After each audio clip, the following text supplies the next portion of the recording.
Hello friends, welcome to our channel all in one Telugu to English. తెలుగులో నువ్వెక్కడ ఉంటున్నావు, అతనెక్కడ పని చేస్తున్నాడు, నా ఫోన్ ఎక్కడ పెట్టావు, మనం ఎక్కడ కలుద్దాం. ఇవే సెంటెన్సెస్ కాకుండా ఇంకా ఇలాంటి మరెన్నో సెంటెన్సెస్, రియల్ లైఫ్ సెంటెన్సెస్ని ఏ విధంగా ఫామ్ చేయాలి, మిస్టేక్స్ ఏ విధంగా ఉంటాయి, ఇంపార్టెంట్ రూల్ ఏంటి అండ్ ప్రాక్టీస్ సెంటెన్సెస్ ఏ విధంగా ఉంటాయని చెప్పేసి క్లియర్గా తెలుసుకుందాం. కాబట్టి వీడియోని ఎండ్ వరకు చూడండి. నువ్వెక్కడ ఉంటున్నావు, వేర్ యు ఆర్ లివింగ్. అతనెక్కడ పని చేస్తున్నాడు, వేర్ హీ వర్క్స్.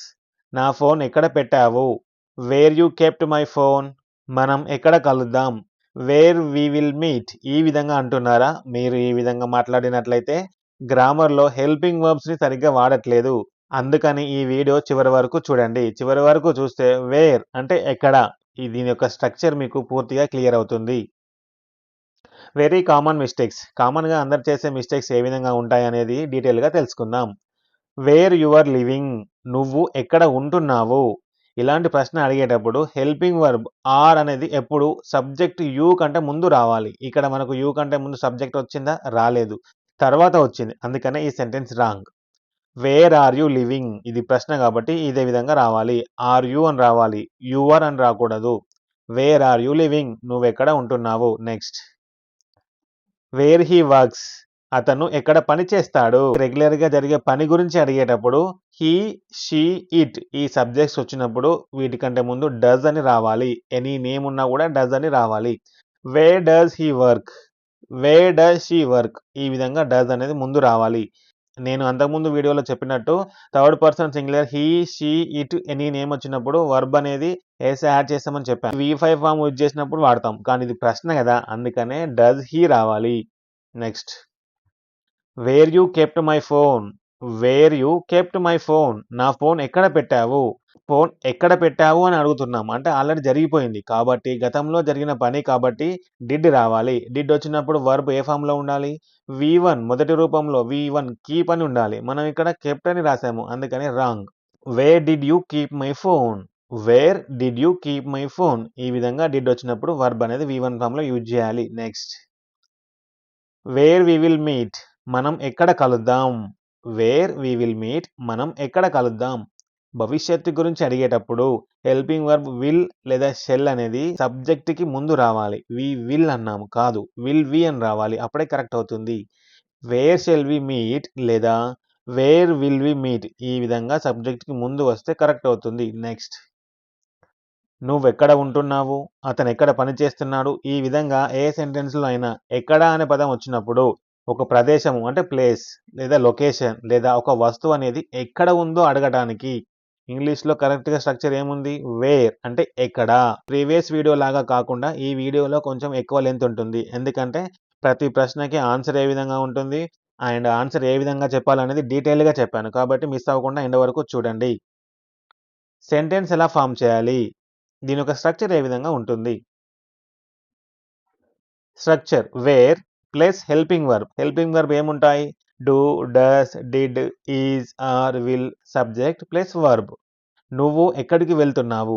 నువ్వు ఎక్కడికి వెళ్తున్నావు? Where are you going? Are అనేది హెల్పింగ్ వర్బ్. యూ అనేది సబ్జెక్ట్. వర్బ్ ఏంటి? గోయింగ్. గో అనేది వర్బ్. ఇక్కడ గోయింగ్ అని యూజ్ చేసాం. ఎందుకు? వెళ్తున్నావు అన్నాం. అంటే కంటిన్యూయస్ టెన్స్ కదా! అందుకని go plus ING V4 form going. Next. Important rule. ఎక్కడ అని అడిగేటప్పుడు సమయాన్ని బట్టి హెల్పింగ్ వర్బ్ మారుతుంది. ప్రస్తుతం అయితే డూ లేదా డస్ అని ఉపయోగిస్తాము. V1, V5.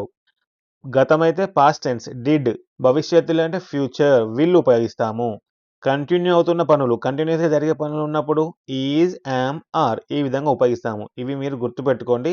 సెంటెన్స్ రాసేటప్పుడు మీకు చాలా యూజ్ అవుతాయి. నెక్స్ట్. ఇంపార్టెంట్ రూల్ అయిపోయింది. ఇప్పుడు ఇంపార్టెంట్ డిఫరెన్స్ నేర్చుకుందాం. వేర్ ఈజ్ లేదా వేర్ ఆర్ ఈ విధంగా చెప్పేటప్పుడు ఒక వస్తువు లేదా మనిషి ఎక్కడ ఉన్నారు అని చెప్పే సందర్భంలో ఉపయోగిస్తూ ఉంటాము. పనులు లేకుండా కేవలం ప్లేస్ మాత్రమే అడగడానికి ఎలాంటి పని ఉండదు. కేవలం ప్లేస్ మాత్రమే అడగటానికి వేర్, ఈజ్ లేదా ఆర్ ప్లస్ సబ్జెక్ట్ ఈ విధంగా అడుగుతాము. Where is my bag? నా బ్యాగ్ ఎక్కడ ఉంది? Where is my bag? నా బ్యాగు ఎక్కడ ఉంది? Where are you? నువ్వెక్కడ ఉన్నావు? Where are you? నువ్వెక్కడ ఉన్నావు? నెక్స్ట్. వేర్ డూ లేదా వేర్ డస్ ఎక్కడ చేస్తారు ఏదైనా పని రెగ్యులర్‌గా లేదా సాధారణంగా ఒక పని ఎక్కడ చేస్తారు అని అడగడానికి. ఇంతకుముందు ప్లేస్ మాత్రమే అడిగాము. ఇప్పుడు పని కూడా అడుగుతున్నాము. వేర్, డూ లేదా does plus subject plus V one ఈ విధంగా ఉండాలి. వేర్ డు యూ లివ్ మీరు ఎక్కడ నివసిస్తారు? వేర్ డస్ హి వర్క్ అతను ఎక్కడ పని చేస్తాడు? డూ, డస్ అనేది helping verb. You and he అనేది సబ్జెక్ట్. లివ్ అండ్ వర్క్ అనేది వర్బ్ వి1 ఫామ్‌లో ఉన్నాయి. నెక్స్ట్ వేర్ డిడ్ గతంలో అయితే ఎక్కడ చేశారు ఏదైనా పని ఎక్కడ చేశారు అని అడగటానికి గతంలో. గతంలో ఒక పని ఎక్కడ చేశారు అని అడగటానికి where did plus subject plus V one ఈ విధంగా ఉంటుంది. Where did you go yesterday? Where did you go yesterday? నువ్వు నిన్న ఎక్కడికి వెళ్ళావు? నిన్న ఎక్కడికి వెళ్ళావు అని ప్రశ్న అడుగుతున్నాము. కాబట్టి ఆల్రెడీ జరిగిపోయింది కదా! ఎక్కడికి వెళ్ళావు అని. అందుకనే డిడ్ ఉపయోగించాము. వర్బ్ అనేది వి1 ఫామ్‌లో ఉపయోగించాము. నెక్స్ట్ హౌ టు ఆన్సర్ వేర్‌కి సమాధానం ఎలా చెప్పాలి? ఎక్కడ అని ప్రదేశం గురించి అడిగినప్పుడు మన సమాధానం ఏ విధంగా చెప్పొచ్చనేది ఇప్పుడు తెలుసుకుందాం. ప్రీవియస్ వీడియోలో డైరెక్ట్ ఆన్సర్స్ ఏ విధంగా ఉన్నాయో చెప్పాను. కానీ ఈ వీడియోలో క్వెషన్ చెప్పి దానికి ఆన్సర్ ఏ విధంగా ఉంటుందనేది క్లియర్‌గా చెప్తాను. కాబట్టి నోట్స్ క్లియర్‌గా రాసుకోండి. నువ్వెక్కడ ఉంటున్నావు? Wear do you live? నువ్వు ఎక్కడ ఉంటున్నావు? వేర్ డు యూ లివ్ అని అడిగినప్పుడు ఐ లివ్ ఇన్ హైదరాబాద్. నేను హైదరాబాద్‌లో ఉంటున్నాను. పెద్ద ప్రదేశాలు వచ్చినప్పుడు ఈ విధంగా ఉపయోగిస్తాము. లేదా హైదరాబాద్‌లో కాకుండా మీరు ఎక్కడ ఉంటే ఆ సిటీ పేరు రాసుకోండి. నువ్వు ఎక్కడ ఉన్నావు? వేర్ ఆర్ యూ అని అడిగితే I am at the bus stop. నేను బస్ స్టాప్ దగ్గర ఉన్నాను అని చెప్పాలి. లేదా ఏదైనా హాస్పిటల్ దగ్గర ఉంటే లేదా స్కూల్ దగ్గర ఉంటే ఆ ప్లేస్ రాయాలి. అంతే. పర్టిక్యులర్ ప్లేస్ ఉన్నప్పుడే ఈ విధంగా చెప్పాలి. అది ఎక్కడ ఉంది? Where is it? It is on the table. అది టేబుల్ మీద ఉంది. అది ఏంటిది? ఏదైనా ఒక వస్తువు కావచ్చు. ఎక్కడ ఉంది అన్నప్పుడు టేబుల్ పైన ఉంది అని ఈ విధంగా చెప్పాలి. ప్రిపోజిషన్స్ వాడి చెప్పామన్నమాట. ఇన్, ఎట్, ఆన్ ఈ విధంగా చెప్పొచ్చు. నెక్స్ట్ దగ్గరలో అని చెప్పడానికి ఎవరైనా మిమ్మల్ని ఏదైనా ఒక ప్లేస్ గురించి ఎక్కడ అని అడిగినప్పుడు దగ్గరలో ఉంది అని చెప్పడానికి ఆ మెడికల్ షాప్ ఎక్కడ ఉంది అని కొంతమంది అడుగుతూ ఉంటారు కదా! అలాంటి సందర్భాల్లో where is that medical shop అనే ప్రశ్నకి ఇట్స్ నియర్ ద హాస్పిటల్. అది హాస్పిటల్ దగ్గర ఉంది అని ఈ విధంగా చెప్పాలి. ఆ ఏటీఎం ఎక్కడ ఉంది? ఫర్ ఎగ్జాంపుల్ ఏదైనా ఒక బ్యాంక్ యొక్క ఏటీఎం ఎక్కడ ఉంది అని అడిగినప్పుడు వేర్ ఈజ్ దట్ ఏటీఎం? ఆ బ్యాంక్ పేరు చెప్పి వేర్ ఈజ్ దట్ ఏటీఎం అని అడిగినప్పుడు it's next to the bank. అది బ్యాంక్ పక్కనే ఉంది. ఒకవేళ బ్యాంక్ పక్కనే ఉంటే it's next to the bank అని చెప్పాలి. లేదా ఇట్స్ నెక్స్ట్ టు ద వేరే ఏదైనా హోటల్ కావచ్చు, టెంపుల్ కావచ్చు. ఆ విధంగా దాని పక్కనే ఉంది అని చెప్పాలి. నెక్స్ట్ దిశలు చెప్పడానికి అటు సైడు, ఇటు సైడ్ అని చెప్తూ ఉంటారు కదా! అలా చెప్పడానికి నేనక్కడికి ఎలా వెళ్ళాలి? How can I go there? నేను అక్కడికి ఎలా వెళ్ళాలి? How can I go there అని అడిగినప్పుడు go straight and turn left. తిన్నగా వెళ్ళి ఎడమ వైపు తిరగండి. ఈ విధంగా చెప్తూ ఉంటారు కదా! ఇలాంటి ప్రశ్నకు ఇలా ఆన్సర్ చేయాలి. నెక్స్ట్ ఇంపార్టెంట్ రూల్ అయిపోయింది. ఇంపార్టెంట్ డిఫరెన్స్ అయిపోయింది. ఆన్సర్ ఏ విధంగా చెప్పాలో కూడా తెలుసుకున్నారు. ఇప్పుడు ప్రాక్టీస్ చేద్దాం. నాతో పాటుగా మీరు కూడా సెంటెన్సెస్ చెప్పండి. ముందు ప్రశ్న ఇస్తాను. తర్వాత ఆన్సర్ చెప్తాను. ఐ అనే సబ్జెక్ట్‌తో ఏ విధంగా ఉంటాయి? నేను ఎక్కడ కూర్చోవాలి? నేనెక్కడ కూర్చోవాలి? Wear should I SIT? Wear should I SIT? ఈ విధంగా సెంటెన్స్ ఉంటుంది. దీనికి ఆన్సర్ ఏ విధంగా చెప్పాలి? You should SIT here. నువ్వు ఇక్కడ కూర్చోవాలి. నువ్వు ఇక్కడ కూర్చోవాలి. యూ షుడ్ సిట్ హియర్ అని ఈ విధంగా చెప్పాలి. నెక్స్ట్ నా కీస్ ఎక్కడ పెట్టాను? Where did I put my keys? Bike key కావచ్చు, కార్ కీ కావచ్చు. Where did I put my keys? You put your keys on the table. You put your keys on the table. నువ్వు నీ keys table మీద పెట్టావు అని చెప్పాలి. Next నేను ఎక్కడ సంతకం చేయాలి? Where do I sign? నేను ఎక్కడ సంతకం చేయాలి? Where do I sign?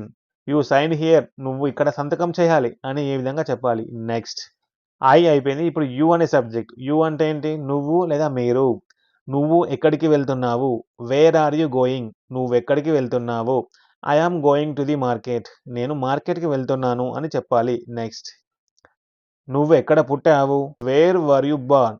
I was born in Hyderabad. ఒకవేళ హైదరాబాద్‌లో పుట్టి ఉంటే నేను హైదరాబాద్‌లో పుట్టాను. I was born in Hyderabad అని చెప్పాలి. నెక్స్ట్ నీకు ఇదెక్కడ దొరికింది? Where did you find this?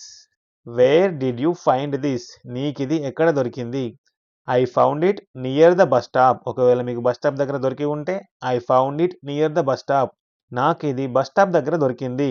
Next ఇప్పుడు వి అనే సబ్జెక్ట్. వి అంటే మనము లేదా మేము. మనం ఇప్పుడు ఎక్కడ ఉన్నాము? మనం ఇప్పుడు ఎక్కడ ఉన్నాము? Where are we now?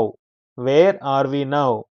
We are at the railway station. మనం రైల్వే స్టేషన్‌లో ఉన్నాము. రైల్వే స్టేషన్ వద్ద ఉన్నాము అని ఈ విధంగా చెప్పవచ్చు. నెక్స్ట్ మనం ఎక్కడ భోజనం చేద్దాం? Where shall we eat? Where shall we eat? మనం ఎక్కడ భోజనం చేద్దాం? We shall eat at that restaurant. We shall eat at that restaurant. మనం ఆ రెస్టారెంట్‌లో భోజనం చేద్దాం. నెక్స్ట్ మనం మొదటిసారి ఎక్కడ కలిసాము? Where did we meet for the first time? Where did we meet అంటే మనం ఎక్కడ కలిసాము అని వస్తుంది. ఫర్ ద ఫస్ట్ టైమ్ అంటే మొదటిసారి. We met at the college. We met at the college. మనం కాలేజీలో మొదటిసారి కలిసాము. ఎక్కడ కలిసాము అంటే ఇది పాస్ట్ టెన్సే కదా! అందుకని డిడ్ ఉపయోగించాము. డిడ్ ఉపయోగించాం కాబట్టి వర్బ్ అనేది వి1 ఫార్మ్‌లో ఉంది. ఇక్కడ ఆల్రెడీ కలవడం జరిగిపోయింది కాబట్టి వి మెట్ అనే పాస్ట్ టెన్స్ ఉపయోగించాము. నెక్స్ట్ వాళ్ళు ఎక్కడ ఆడుతున్నారు? Where are they playing? వాళ్ళు ఎక్కడ ఆడుతున్నారు? Where are they playing? They are playing in the park. వాళ్ళు పార్క్‌లో ఆడుతున్నారు. They are playing in the park. They అనే సబ్జెక్ట్ వారు లేదా వాళ్ళు. వాళ్ళు ఎక్కడ ఉంటున్నారు? Where do they live? వాళ్ళు ఎక్కడ ఉంటున్నారు? Where do they live? They live in Chennai. వాళ్ళు చెన్నైలో ఉంటున్నారు. They live in Chennai. వాళ్ళు ఎక్కడ దాక్కున్నారు? Where did they hide?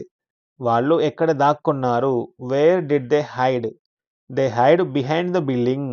They hide behind the building అంటే వాళ్ళు బిల్డింగ్ వెనక దాక్కున్నారు. బిహైండ్ అంటే వెనుక. నెక్స్ట్ హీ అనే సబ్జెక్ట్‌తో హీ అంటే అతను లేదా వాడు అని. అతను ఎక్కడ చదువుతున్నాడు? Where is he studying? అతను ఎక్కడ చదువుతున్నాడు? Where is he studying? He studying in the library. అతను లైబ్రరీలో చదువుతున్నాడు. అతను లైబ్రరీలో చదువుతున్నాడు. నెక్స్ట్ వాడు ఎక్కడ పని చేస్తాడు? లేదా అతను ఎక్కడ పని చేస్తాడు? Where does he work? Where does he work? He works in a bank. అతను ఒక బ్యాంకులో పని చేస్తాడు. చేశాడు అన్నప్పుడు వర్బ్ ఎలా ఉంటుంది? వర్క్డ్ వస్తుంది. చేస్తున్నాడు అంటే వర్కింగ్ అని వస్తుంది. పని చేస్తాడు అని చెప్పాం. కాబట్టి హీ వర్క్స్. నెక్స్ట్ అతను నిన్న ఎక్కడికి వెళ్ళాడు? Where did he go yesterday? అతను నిన్న ఎక్కడికి వెళ్ళాడు? Where did he go yesterday? He went to the office. He went to the office. అతను నిన్న ఆఫీస్‌కి వెళ్ళాడు. ఆమె ఎక్కడ ఉంది? Where is she? ఆమె ఎక్కడ ఉంది? Where is she? She is in the kitchen. She is in the kitchen. ఆమె కిచెన్‌లో ఉంది. ఆమె ఆ డ్రెస్ ఎక్కడ కొనింది? ఆమె ఆ డ్రెస్ ఎక్కడ కొనింది? Where did she buy that dress? Where did she buy that dress?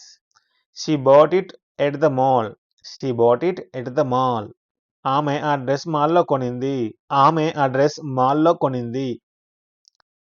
ఆమె ఎక్కడ డాన్స్ నేర్చుకుంటుంది? ఆమె ఎక్కడ డాన్స్ నేర్చుకుంటుంది? Where does she learn dance? Where does she learn dance? She learns dance at the academy. She learns dance at the academy. ఆమె అకాడమీలో dance నేర్చుకుంటుంది. Next it ఇది లేదా అది ఉన్నప్పుడు జంతువులు కావచ్చు, వస్తువుల కోసం కావచ్చు ఉన్నప్పుడు ఇట్ అని ఉపయోగిస్తాం. ఇక్కడ క్యాట్ పిల్లిని తీసుకున్నాము. పిల్లి ఎక్కడ పడుకుంది? Where is it sleeping? Where is it sleeping? It అంటే పిల్లి అని అర్థం. It is sleeping on the sofa. It is sleeping on the sofa. అది సోఫా మీద పడుకుంది. అది సోఫా మీద పడుకుంది. అది ఎక్కడ ఆగిపోయింది? Where did it stop? అది ఎక్కడ ఆగిపోయింది? Where did it stop? It stopped near the gate. It stopped near the gate. అది గేట్ దగ్గర ఆగిపోయింది. నెక్స్ట్ ఆ సౌండ్ ఎక్కడి నుండి వస్తోంది? ఆ సౌండ్ ఎక్కడి నుండి వస్తోంది? Where is it coming from? Where is it coming from? It is coming from the next room. It is coming from the next room. అది పక్క గదిలో నుంచి వస్తోంది. నెక్స్ట్ ఎనీ నేమ్ వచ్చినప్పుడు ఏదైనా పేరు ఉదాహరణకు రవి. రవి ఎక్కడ ఉన్నాడు? Where is Ravi? రవి ఎక్కడ ఉన్నాడు? Where is Ravi? ఎక్కడ ఉన్నాడు Ravi? Ravi is in the class room. Class రూమ్‌లో ఉన్నాడు. రవి క్లాస్ రూమ్‌లో ఉన్నాడు. నెక్స్ట్ రవి బస్ ఎక్కడ దిగాడు? Where did Ravi get off the bus? Ravi bus ఎక్కడ దిగాడు? Where did Ravi get off the bus? Ravi got of at the bus stop. Ravi got of at the bus stop. Ravi bus stop వద్ద దిగాడు. రవి బస్ స్టాప్ వద్ద దిగాడు. రవి ఎక్కడ join అయ్యాడు? Where did Ravi join? Where did Ravi join? Ravi ఎక్కడ join అయ్యాడు? Ravi joined the new company. Ravi కొత్త కంపెనీలో జాయిన్ అయ్యాడు. నెక్స్ట్ జనరల్ ప్లేసెస్‌లో సాధారణ ప్రదేశాల్లో ఏ విధంగా ఉంటాయని ఇప్పుడు నేర్చుకుందాం. దగ్గరలో ఏటీఎం ఎక్కడ ఉంది? Where is the nearest ATM? దగ్గరలో ఏటీఎం ఎక్కడ ఉంది అని అడిగినప్పుడు where is the nearest ATM అని క్వెషన్ చేయాలి. అప్పుడు answer the nearest ATM is near the bank అంటే బ్యాంక్ దగ్గర ఉంది. The nearest ATM is near the bank. దగ్గరలోని ఏటీఎం నియరెస్ట్ ఏటీఎం అన్నాం కాబట్టి దగ్గరలోని ఏటీఎం బ్యాంక్ దగ్గర ఉంది. నెక్స్ట్ రైల్వే స్టేషన్ ఎక్కడ ఉంది? Where is the railway station? Where is the railway station అని అన్నప్పుడు the railway station is near the bridge. Is near the bridge అని చెప్పాలి. రైల్వే స్టేషన్ బ్రిడ్జ్ దగ్గర ఉంది. నెక్స్ట్ బిల్లింగ్ కౌంటర్ ఎక్కడ ఉంది? Where is the billing counter? Billing counter ఎక్కడ ఉంది? Where is the billing counter? The billing counter is on the first floor. The billing counter is on the first floor. Billing counter మొదటి అంతస్తులో ఉంది. Next మీకోసం ఒక చిన్న homework ఇస్తున్నాను. కామెంట్స్‌లో ఆన్సర్ చేయండి. ఈ సెంటెన్స్‌ని ఇంగ్లీష్‌లోకి ట్రాన్స్‌లేట్ చేయండి. నువ్వు నీ బైక్ ఎక్కడ పార్క్ చేశావు? నువ్వు నీ బైక్‌ని ఎక్కడ పార్క్ చేశావు అని అడిగినప్పుడు పాస్ట్ టెన్స్‌లో అడుగుతున్నాం కదా! ఎక్కడ పార్క్ చేశావని. కాబట్టి డిడ్ వాడండి. డిడ్ వాడి ఆన్సర్ చేయండి. తప్పును సరిచేయండి. Where she is going.